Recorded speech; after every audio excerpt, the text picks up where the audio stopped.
How can partners support women during menopause?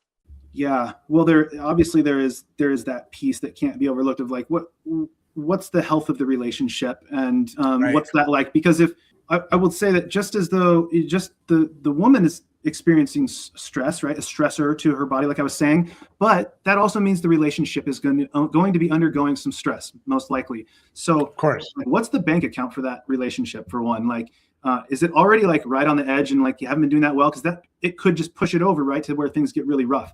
So just to say that, like, that all that context matters. But in general, as a loving partner, I would say to hopefully hear some of what I'm saying today, and that, like, it's very possible that some of these things that I'm talking about that happen, emotion wise, mood wise, or like if you can imagine. So you can imagine if you're in pain also, like how nice are you if you're in pain? And some women have a lot of joint pain and muscle pain. So lots of things. Yeah. Like, of course, if you're in close proximity and in a love relationship, oftentimes that is the safest place to actually let out Absolutely. what's going on, right? And so Absolutely. holding space as much as you can to say, like, okay, and not making it personal. It's, again, context. Maybe it is personal given the situation, but sometimes, really it's just like, oh, she is like really not happy with me right now, and she's, can't stand the way I smell and stuff. If you've gone through that, you know what I'm talking about. Then it's like, okay, like, I guess, hold space is like, and have empathy and compassion as much as you can, I would say, is like the best thing that you can do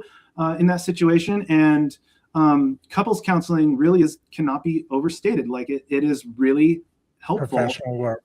Really helpful to work with somebody to help with the communication, because if you have healthy communication during this time, then you have a lot better chance of getting through it in a healthy way, right? When the communication breaks down in any relationship, that's when it's really, that relationship's at risk, and like individual mental health is at risk and things. So I hope that helps. That's, and also doing your own work, taking care of yourself.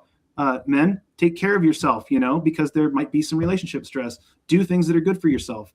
Start, whatever that is. If you've been starting to meditate, because I'm like, I really know that meditation is good for me.